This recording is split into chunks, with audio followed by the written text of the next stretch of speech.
The anomaly appeared without warning. One moment, the orbital defense grid around Jupiter showed nothing but the usual traffic of mining vessels and research platforms. The next, a ship materialized in a burst of energy that triggered every alarm in the system. Unidentified vessel detected at Jupiter's L5 point, announced the calm voice of Orbital Defense A. Energy signature inconsistent with known propulsion systems. At Cirrus Command, Admiral Hassan Ortega frowned at the holographic display. After 30 years in space defense, he thought he'd seen everything. This proved him wrong. Magnify and identify, he ordered. The image zoomed in, revealing a vessel that caused the command center to fall silent. Its design was unmistakable: the angular prow, the distinctive engine configuration, the faded Earth Alliance insignia still visible despite strange modifications covering much of the hull. "Sir," his lieutenant whispered, "that's the EA's Prometheus." Ortega stared in disbelief. "That's impossible. The Prometheus disappeared 47 years ago." Yet there it was. The Prometheus had been Earth's pride, the first deep space exploration vessel capable of reaching the mysterious Epsilon Eridani system. It had vanished without a trace during that mission, presumed destroyed. Now it hung in space like a ghost returned from the grave, its hull shimmering with an ethereal blue glow that no Earth ship had ever possessed. "Scan for life signs," Ortega ordered, his voice steadier than he felt. "Scanning. Sir, we're detecting 12 human signatures aboard. Vital signs present, but irregular." 12. The Prometheus had departed with a crew of 12. After nearly 5 decades, it was inconceivable they could all still be alive. Any response to hails? "Negative, sir. The ship appears to be in some kind of standby mode." Ortega made his decision quickly. "Assemble a team. Level 1 containment protocols. I want our best people on this." Commander Eliza Chen hadn't expected to make history today. As head of the Special Investigations Division, she'd explored derelict ships before, but nothing like this. The Prometheus was legend, a story told to cadets about humanity's reach exceeding its grasp. Now she stood in the docking bay of the EA's Sentinel, watching as her team performed final suit checks. The Prometheus drifted alongside them, secured by magnetic tethers, its hull transformed by technology that defied explanation. "Remember," she told her team, "we go in slow and methodical. Primary objective is assessment and data collection. Do not interact with any systems unless cleared by me personally." Dr. Marcus Webb, the exobiologist, couldn't hide his excitement. "Commander, if they encountered an alien civilization, this could be the discovery of our lifetime." Chen nodded tensely. "Or the threat of our lifetime. Let's not forget this ship disappeared under mysterious circumstances." The team crossed the airlock into the Prometheus with weapons ready. Chen had expected darkness, but instead found corridors dimly lit by strips of blue luminescence that pulsed like veins through the walls. "Atmosphere is breathable," reported Lieutenant Park, scanning with his equipment. "Temperature stable at 19 degrees Celsius. It's as if the ship was expecting us." Chen felt a chill that had nothing to do with temperature. "Keep helmets on until we verify no biological contaminants." They moved through corridors that seemed both familiar and alien. The basic layout matched Earth Alliance design, but everywhere they looked, the ship had been transformed. Crystalline structures grew from junction boxes. Walls that should have been standard polymer composite now had a semi-translucent quality, with networks of filaments visible beneath the surface. "This material isn't in our database," whispered Dr. Webb, scanning a section of wall. "It's responding to electrical impulses like a nervous system." When they reached the bridge, Chen paused before the sealed door. According to protocol, this should be the command center. But what waited inside? "Opening on 3, she said. 1, 2, 3. The door slid open silently, revealing a bridge that bore only a passing resemblance to its original design. The standard control stations remained, but they'd been augmented with crystalline interfaces that glowed with shifting patterns. In the center, where the captain's chair should be, stood a column of swirling light that pulsed in rhythm like a heartbeat. Most shocking of all were the crew members, all 12 of them, still in their stations, motionless. They weren't dead. Scanners confirmed life signs, but they weren't conscious either. Each officer sat perfectly still, eyes closed, while filaments of the same blue material that ran through the ship connected to the bases of their skulls. "My God," breathed Dr. Webb. "They're integrated with the ship somehow." Chen approached Captain James Reeves, the Prometheus's commanding officer. According to records, he had been 42 when the ship launched. The man before her appeared not to have aged a day. "Captain Reeves," she said, not really expecting a response. To her shock, the captain's eyes opened immediately. They glowed with the same blue light that permeated the ship. "Not Reeves," said the captain, his voice overlaid with a harmonic resonance that made Chen's skin crawl. "Not anymore. We are more now." Chen stepped back, hand moving to her sidearm. "Identify yourself."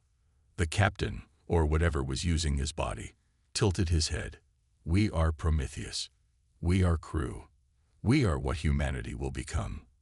Around the bridge, other crew members began opening their eyes, all glowing with the same unsettling blue light.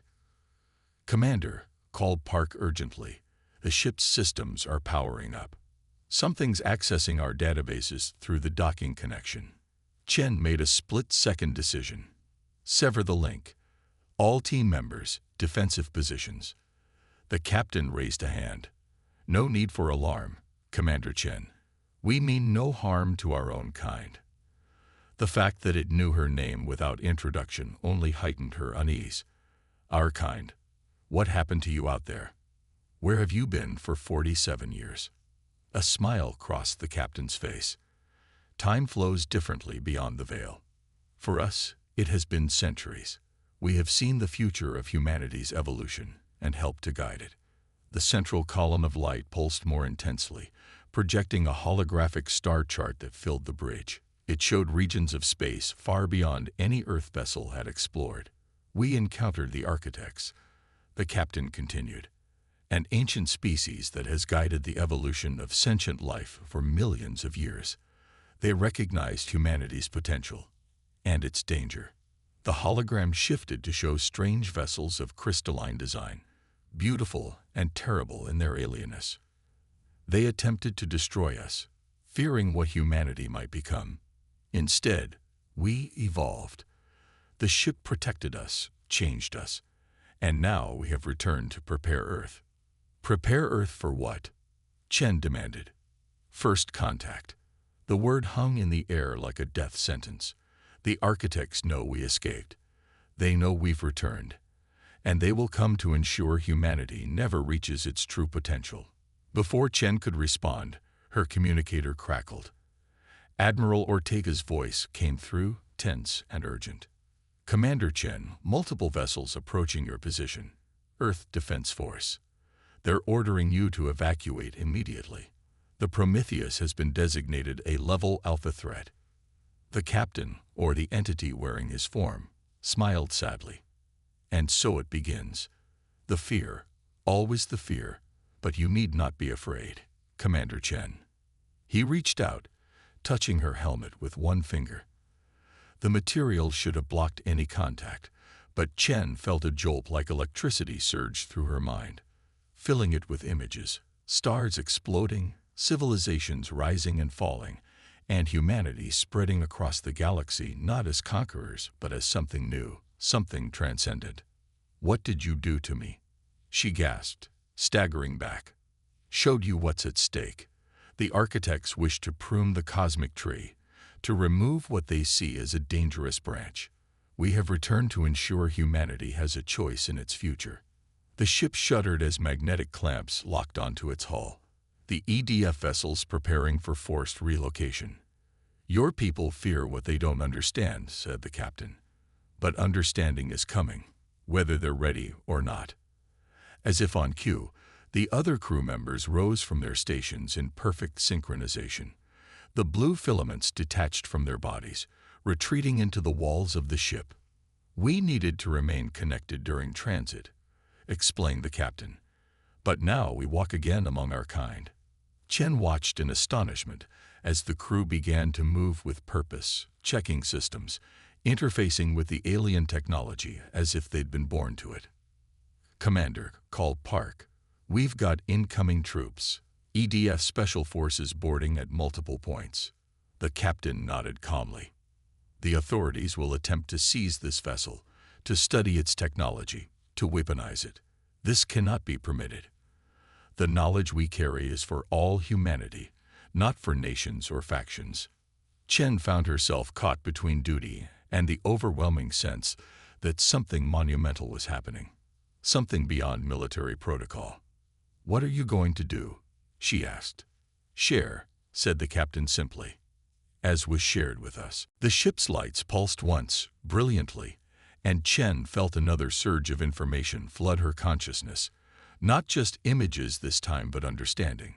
Knowledge of physics beyond Earth's current science, biology that blurred the line between organic and synthetic, and glimpses of a future where humanity had evolved beyond its current form. When her vision cleared, she saw her team members similarly affected, some on their knees, others leaning against walls for support. "You can't just force this knowledge on people," she protested, even as her mind raced with the implications of what she just learned.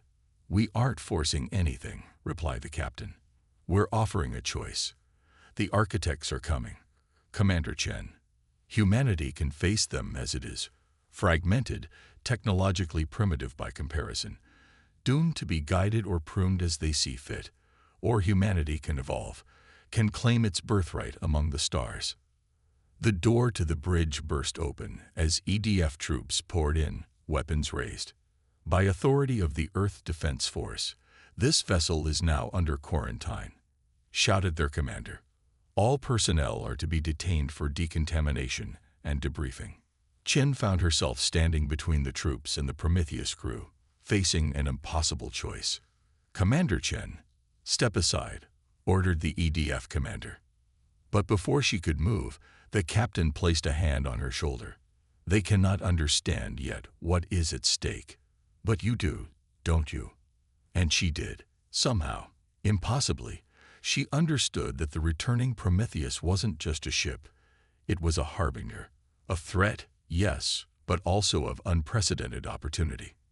"Sir," she said to the EDF commander, "I need to speak with Admiral Ortega immediately. What we're dealing with here goes beyond standard protocols."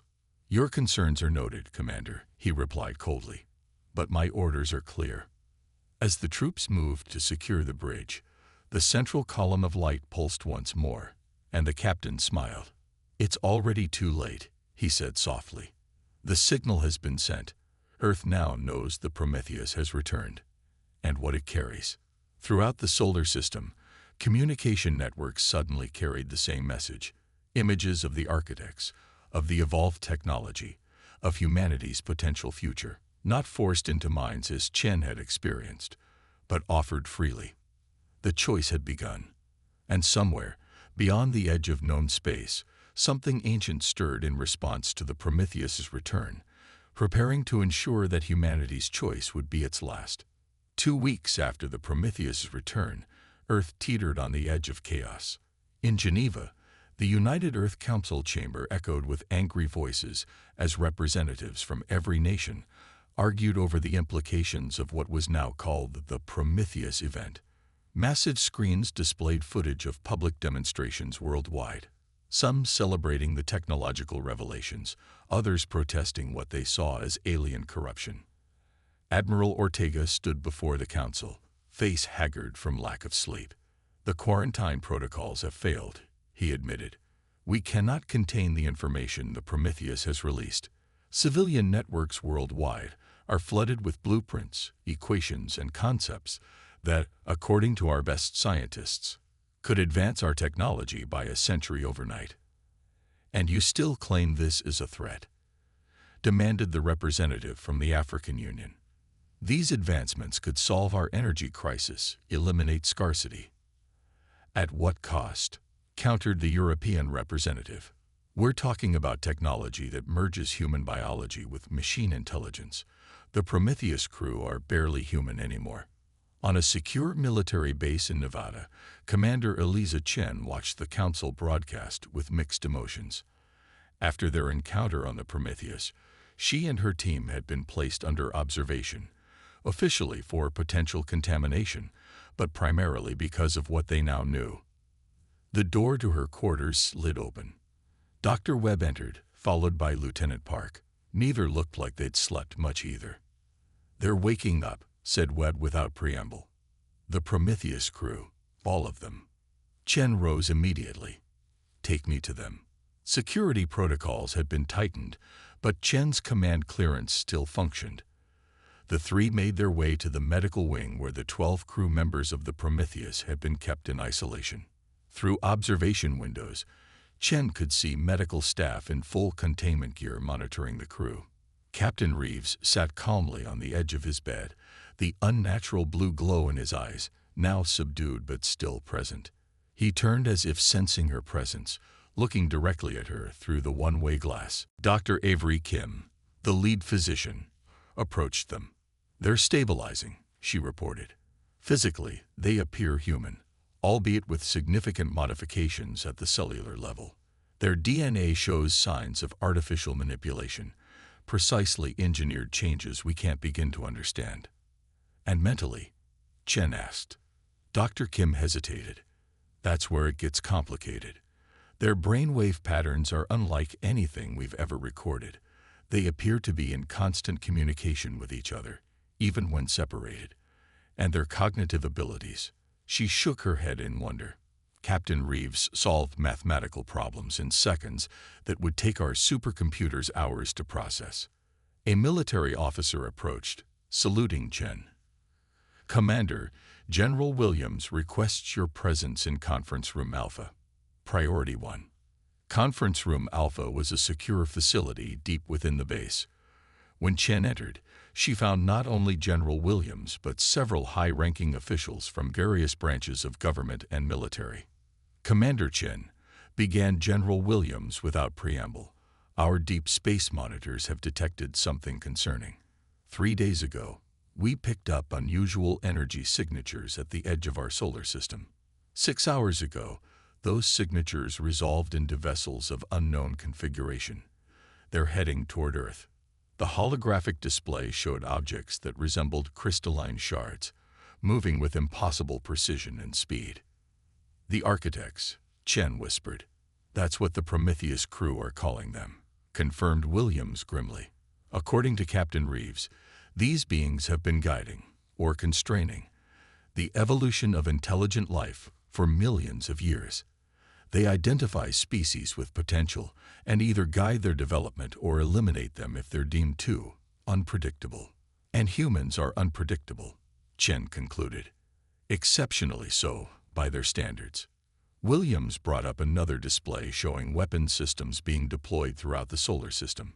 "We're mobilizing everything we've got, but according to the Prometheus data, it won't be nearly enough.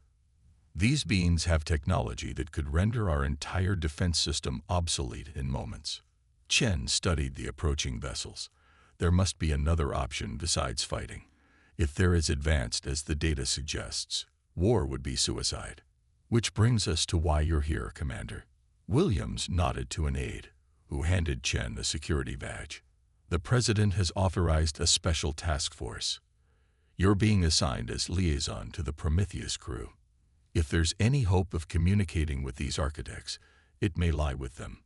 The isolation chamber had been converted into a conference room of sorts. Captain Reeves and his executive officer, Commander Sophia Diaz, sat waiting as Chen entered. "Commander Chen," Reeves greeted her with a nod. "We've been expecting you." Chen took a seat across from them. Up close, the changes in the crew were even more evident, not just the subtle glow in their eyes, but an otherworldly stillness, a presence that seemed larger than their physical forms. "You know why I'm here," she said. It wasn't a question. "The architects have arrived sooner than we anticipated," said Diaz. Her voice carried the same harmonic quality, Chen had noticed before, as if multiple voices spoke in perfect synchronization. They detected the evolutionary leap in our technology when we reconnected with Earth's networks. Can we communicate with them? Negotiate? Reeves smiled faintly. The architects don't negotiate with potential threats, Commander. In their experience spanning millions of years, they've found it more efficient to simply eliminate problems before they grow. Then why bring this technology back to Earth? Chen demanded. If you knew it would attract their attention, why put humanity at risk? Because the alternative was worse, Diaz replied. We've seen the timeline where humanity develops in isolation. Commander, eventually, we would have encountered the architects or other ancient species, but without the necessary advancement to have any chance of survival. What chance do we have now? Chen asked. Reeves leaned forward, his eyes intensifying. A small one. The Prometheus didn't just bring back technology, Commander. It brought back understanding. We've spent centuries in subjective time learning the architects' weaknesses, their blind spots. They're not invincible, added Diaz. Just very, very old and set in their ways. They cannot comprehend certain aspects of human consciousness, our capacity for conceptual leaps, for finding solutions outside established parameters. You're talking about fighting them, Chen realized, even after what you've seen of their capabilities. Not fighting, corrected Reeves. Transcending. The technology we've brought back isn't just about weapons or shields. It's about the next step in human evolution. He placed a hand on the table, and the surface transformed, becoming a display that showed human DNA twisting and changing, incorporating crystalline structures similar to those in the Prometheus. This is what they fear, he said quietly. Not what we are, but what we might become. A species that can evolve deliberately, that can adapt and change faster than their protocols can account for. Chen stared at the display, a cold realization dawning. You want to change humanity, all of humanity. We want to give humanity a choice, Diaz countered. The same choice we were given. Before Chen could respond, the facility's alarms blared. General Williams's voice came over the comm system. The alien vessels have accelerated. They'll reach Earth orbit in less than 6 hours. All personnel to battle stations. The situation room was chaos as Chen entered. Displays showed the architect vessels approaching rapidly, effortlessly bypassing the outer defense perimeter. Our weapons can't lock onto them, reported a tactical officer. It's like they exist partially out of phase with our reality. General Williams looked grim. Options? Sir, Chen stepped forward. The Prometheus crew believe they have a solution, but it's radical. She explained their proposal, using the evolved technology to create a planet-wide network, connecting human consciousness in a way that would allow for unified response while maintaining individual identity, a temporary hive mind guided by the evolved crew. Absolutely not, Williams declared. We're not surrendering human autonomy to some alien technology we barely understand. It wouldn't be surrender, Chen argued. More like collaboration, enhanced humanity, working together as we never have before. And if it's a trap? If the Prometheus crew have been compromised? Chen had no answer for that. The truth was, she couldn't be certain. The knowledge they'd shared with her felt genuine, but how could anyone truly verify the intentions of beings who had evolved beyond normal human parameters? The decision was taken out of their hands moments later when all systems suddenly went dark. Emergency lighting kicked in as technicians frantically tried to restore power. They've initiated first contact, announced Reeves, who had somehow entered the situation room undetected. The architects are scanning our world, analyzing our level of development. What will they find? Demanded Williams. A species divided. Primitive. Dangerous. Reeves's eyes glowed brighter. Unless we show them something else. He raised his hand, and reality seemed to shift around them. The walls of the situation room became transparent, showing not the underground facility but Earth orbit. The crystalline vessels hung there, beautiful and terrible. "This is a projection," Reeves explained. "I'm allowing you to see what we see." One of the crystal ships began to transform, extending structures that resembled organic limbs. A voice filled the room, not sound, but pure concept translated imperfectly into words. Divergent evolution DTCTED. Containment protocols INITIED. "They're preparing to sterilize Earth," said Reeves calmly. "They believe the contamination has spread too far." "Stop them," Williams shouted. "You brought this on us. You have to stop them." "We can't," Diaz replied, entering the room with the rest of the Prometheus crew. "Not alone. This is a choice all humanity must make together." The crew formed a circle, their eyes blazing with blue light. Between them, a sphere of energy coalesced, similar to the central column Chen had seen on the Prometheus. "This is the legacy of Prometheus," Reeves explained. "Not just fire stolen from the gods, but the power to become something new." The sphere expanded, filling the room with dancing light. "Each of you must choose," continued Diaz. "Accept evolution and join the network, or remain as you are. We cannot force this change." Chen stepped forward first. "Will we lose ourselves? Our identities?" "No," Reeves assured her. "You will become more yourself than ever before. The network enhances what makes each human unique, while allowing us to act as one when necessary." The architect vessels began to glow ominously, energy building for what could only be a planetary attack. Chen made her decision. She reached out, touching the sphere of light. Instantly, her consciousness expanded, connecting with the Prometheus crew, with the ship itself, and through them, with others around the world who had already joined the network. General Williams hesitated longer, but as the first architect weapon prepared to fire, he too reached out. One by one, across the planet, humans made the same choice, not out of fear alone, but out of recognition that evolution had always been humanity's greatest strength. The ability to adapt, to change, to become something new. The network grew exponentially. Billions of minds linked not in submission, but in collaboration. And as it reached critical mass, something unexpected happened. Earth itself seemed to awaken. The evolved technology, spreading through human networks, interfaced with the planet's magnetic field, with the atmosphere, with the very atoms that made up the world.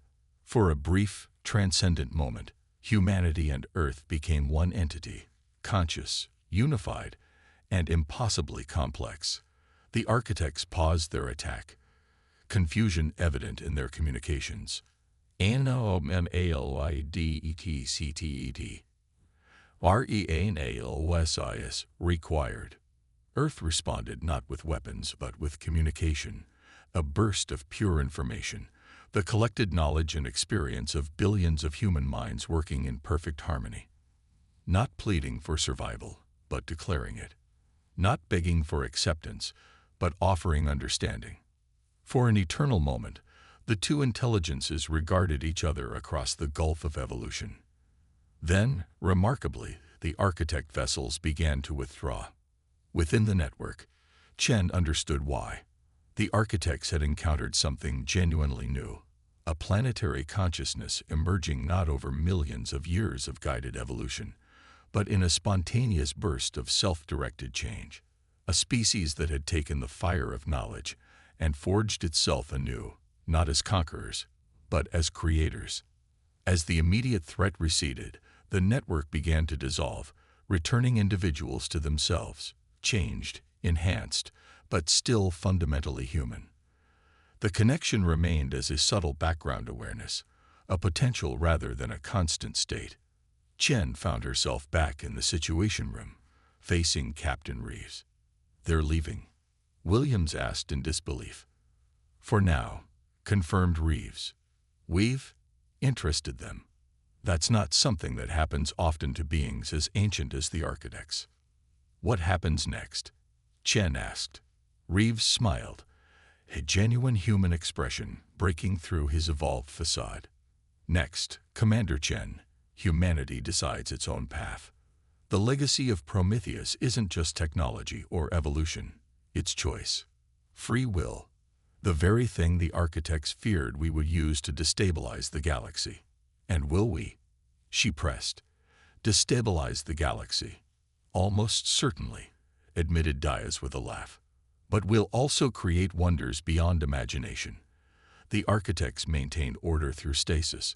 Humanity brings chaos, yes, but also creation, innovation, art, love. Things the architects have forgotten in their endless existence. Outside the facility, dawn broke over the desert. Chen could feel the subtle connection to others who had joined the network. Millions of minds grappling with new possibilities, with knowledge beyond their previous understanding. It would not be an easy transition. There would be resistance, fear, conflict. But for the first time in human history, there was also true unity. Not enforced, not coerced, but freely chosen. The Prometheus had returned not just with alien technology, but with a fundamental truth. Humanity's greatest strength had always been its adaptability, its willingness to change, to evolve, to become something new. And now, that evolution had just begun. In orbit, the Prometheus itself pulsed with renewed energy, its systems interfacing with Earth's newly awakened network. Not a ship anymore, not really. A bridge, a beacon, a promise of what humanity might become. The legacy of Prometheus. Not fire stolen from gods, but the spark that would allow humanity to forge its own divinity. As Chen looked toward the horizon, she wondered what that new humanity would look like in a century, a millennium, a million years.